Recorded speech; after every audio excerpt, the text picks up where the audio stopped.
Apocalipse ainda vai começar a se cumprir. O Apocalipse, irmãos, é uma escatologia realizada. O Apocalipse estava acontecendo no momento que João estava preso na ilha de Patmos e teve essa visão. Essa visão que João teve lá e foi convidado a escrever tudo aquilo que ele visse, era algo que já estava acontecendo no mundo cristão. O Império Romano já estava massacrando os cristãos. O Império Romano já estava perseguindo os cristãos. Então a igreja já estava passando por uma grande perseguição, por uma grande dificuldade, quando João teve essa visão que resultou no livro do Apocalipse, ou seja, o livro das revelações. Então, assim, o livro do Apocalipse, ele não está estabelecido de uma forma cronológica nos acontecimentos. Até porque o que João teve foi uma visão de tudo aquilo que ele estava contemplando ali, naquele local, naquele dia. E o texto diz lá no início que esse dia era o dia do Senhor, ou seja, era o dia de domingo, primeiro dia da semana, e que João foi tomado, né, por aquela visão para ver e escrever tudo aquilo que ele estava contemplando ali naquele lugar. O livro de Apocalipse foi escrito, irmão, durante uma época de perseguição, como nós falamos, né? E provavelmente no final do reinado do imperador Nero. Nero foi um dos imperadores romanos que mais massacraram os cristãos. Outros estudiosos dizem que durante o reino de Domiciano, por volta do ano 81 a 96 da era cristã. Mas existem alguns outros que argumentam, né, pelo menos a maioria dos estudiosos, dão como uma data em torno de 95 depois de Cristo, né, que o livro tinha sido escrito. Ou seja, o livro de Apocalipse, na visão de todos os escritores, todos os estudiosos, ainda foi escrito no primeiro século da era cristã. O livro é dirigido, a priori, às 7 igrejas que estão na Ásia Menor, uma área que atualmente é parte da Turquia Ocidental. Tá? Então, essas igrejas ficavam situadas ali, naquela região da Ásia Menor, e o livro foi especificamente dirigido para aquelas igrejas. Percebe que no início do livro, o anjo manda João escrever a cada uma dessas igrejas, né, especificamente, determinando, definindo, especificando as características e a identidade de cada uma dessas comunidades. Certo? Então o livro ele é direcionado para essas igrejas.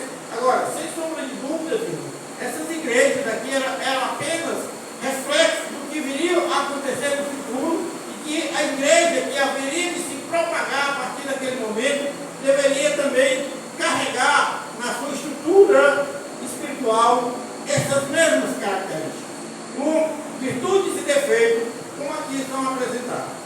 Mas agora, João, ele passa para uma nova etapa, né, daquele acontecimento, daquele episódio que ele está ali contemplando, e agora ele é convidado a contemplar um ambiente e um acontecimento. O que é que João estava vendo ali quando ele foi chamado para subir para uma outra dimensão, para ser mostrado a ele tudo aquilo que ele deveria contemplar? João se deparou com um culto de adoração ao Todo-Poderoso. E o culto que João presenciou aqui, irmãos, era um culto real. O que nós estamos realizando hoje aqui é uma réplica daquilo que João viu. Mas nós sabemos que toda réplica ela precisa ter suas características de perfeição. A réplica ela precisa ser aperfeiçoada a cada dia, para que ela consiga alcançar a sua perfeição, como ela deve ser, né, na sua realeza, na sua realidade. Então o culto que João presenciou ali naquele lugar foi um culto real. O culto a Deus como ele tem que ser apresentado, certo? O culto ao Senhor da maneira como ele merece. João estava preso na ilha de Patmos, né? E tem essa visão, e ele ouve aquela voz. Eu convido vida para ver o que estava acontecendo ali. Né? Porque o culto no céu, irmão, é uma realidade ininterrupta, não é esporádica, não é uma vez por semana. O culto no céu, ele está acontecendo constantemente. O culto no céu é permanente. Né? Os seres celestiais que estão ali, eles estão ali não para fazer qualquer outra coisa, a não ser para cultuar aquele que é poderoso, aquele que era, que é e que há de vir. Certo? Então ele é adorado constantemente. Por isso que eu disse que o que nós estamos fazendo aqui hoje é uma réplica daquilo que nós vamos realizar no céu. Nós estamos aqui apenas ensaiando a maneira como nós vamos nos comportar no céu. Nós estamos aqui apenas, irmãos, treinando para desenvolver essa atividade celestial nas mansões celestiais diante do Deus Todo-Poderoso que fez os céus e a terra. A Ele toda a glória, todo louvor e toda adoração pelos séculos dos séculos. Então, irmão, nós precisamos aprender isto. Nós precisamos botar na nossa mente isto. E quando nós nos reunimos para prestar um culto a Deus, nós estamos aqui para adorar aquele que merece a nossa adoração. Então percebam como se desenvolvia esse culto ali, né, naquele ambiente, aquele ambiente celestial. Diz o versículo aqui, diz o texto aqui no versículo de número 2: imediatamente eu me achei em pé, ou me achei em espírito, e eis armado no céu um trono, e no trono alguém sentado. Então, o primeiro que nós devemos aprender, irmãos, aqui, é quem é a centralidade do culto. Quem é aquele que deve estar no centro do culto que nós estamos prestando.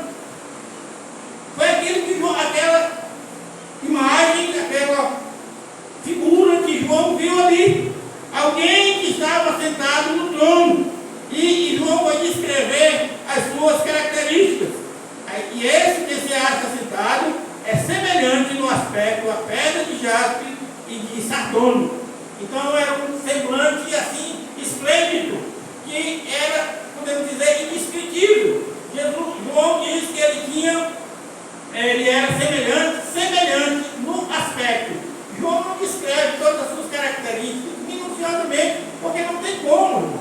Ele estava deslumbrado, ele estava de uma forma assim, como que fora de si. Ele está contemplando aquela visão, vendo aquela imagem, mas ele não tem como descrever, né, nitidamente as características de uma forma assim minuciosa. Então ele diz que o que está sentado no trono é semelhante no aspecto à pedra de jaspe e de sardônio.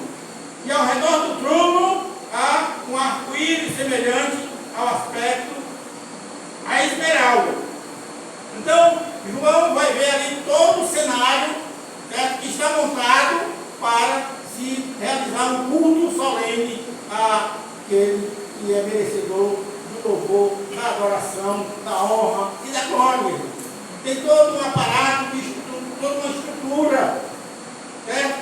Todo o equipamento que é organizado, que é estabelecido para que o culto seja realizado. É por isso que ainda hoje, com todas as precariedades que existem, ainda se coloca, ainda se disponibiliza um zelo, um cuidado todo especial para se estabelecer, para se organizar, para se estruturar um local onde o povo de Deus se reúne